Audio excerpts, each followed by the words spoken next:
Good evening, ladies and gentlemen. I am now spawned here at Amsterdam. It's a beautiful evening, and I am gonna show you how to use the FMC and go from cold and dark to ready for takeoff in the x737. So, here we are at Amsterdam, at some gate. I forgot what gate we spawn at. We're not connected to the Vatsum network at this moment, and that is because this is a tutorial, and I'm not gonna connect and do the ADC.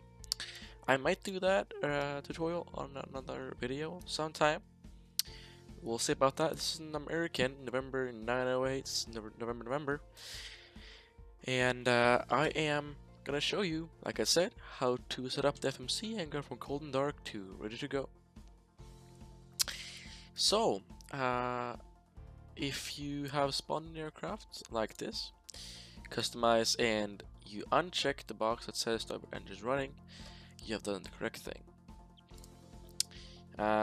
So we're just gonna start with getting some power going in here. So for that, we'll go on the overhead panel. Whoops. And looks like everything is basically shut off here. So there is one button that is off that is visible right now, and that is DC battery. The switch, and you just switch that to on. And now things get going in here, and we gotta toggle the ground power. We should do it by pressing up here at the gauge over here, pressing that and toggling the ground power. Now we want to connect the ground power, and we'll do that just by dragging the ground power to on. Simple as that.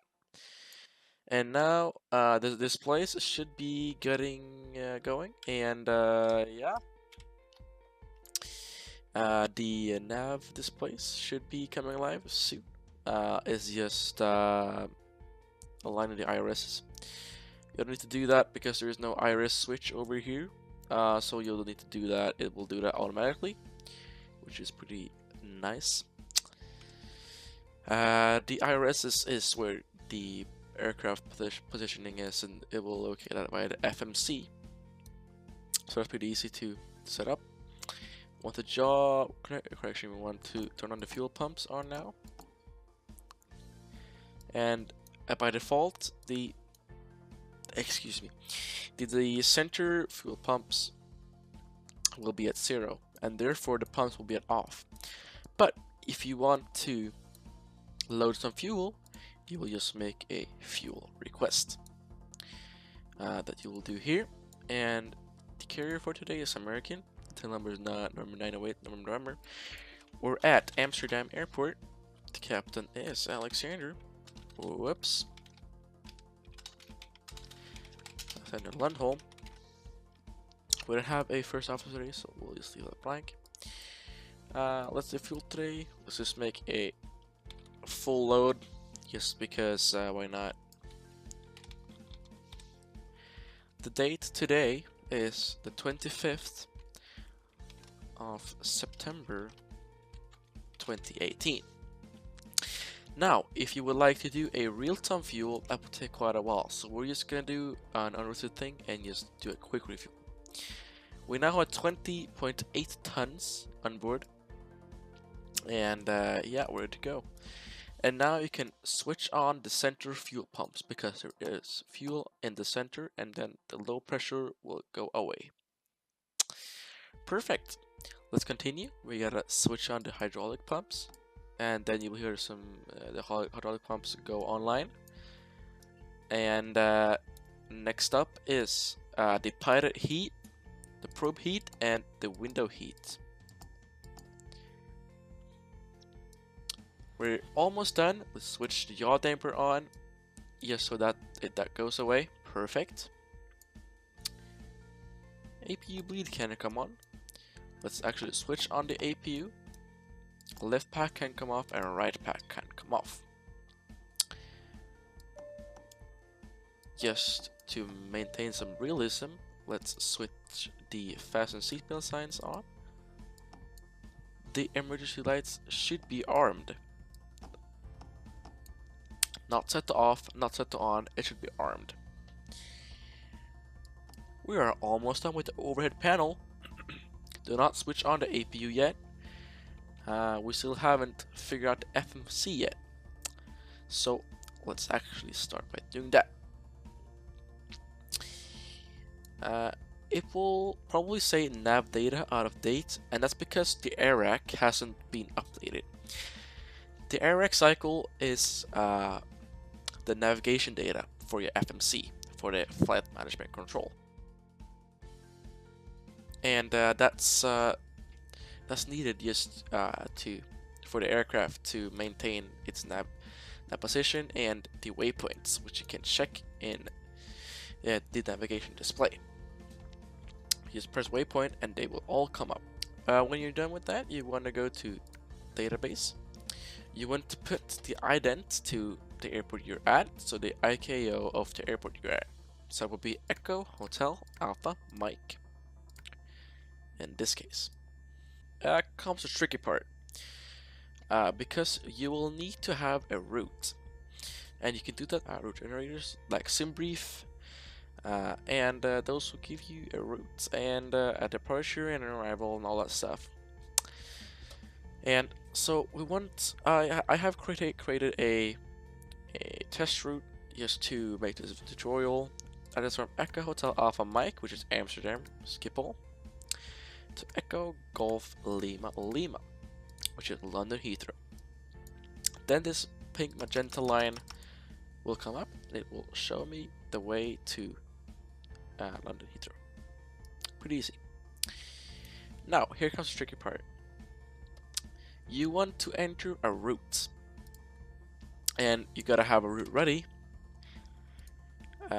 If you want to fly on BATSIM, you can fly direct if you want, but just in this case I'm going to show you how to add a route to the FMC.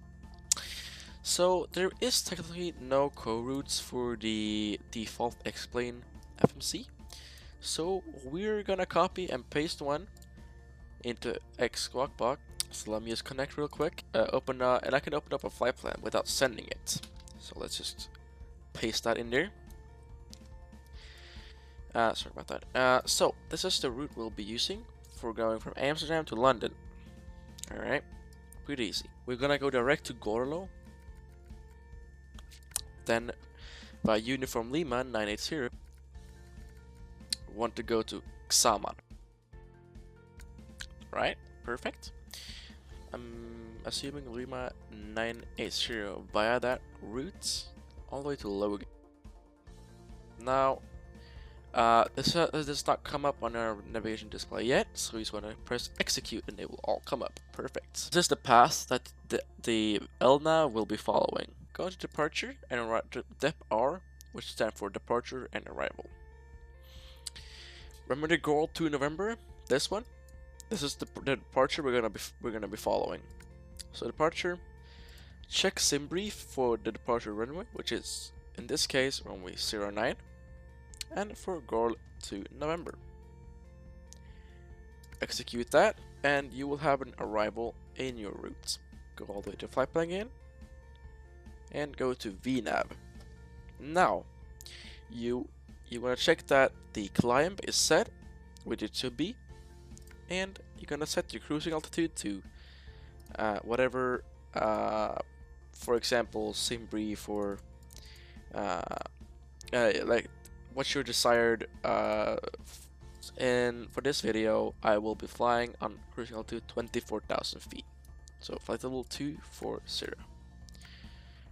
And we're all done with the VNAV.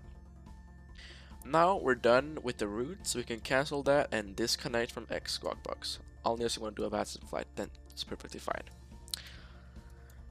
We're done with the overhead panel and the FMC.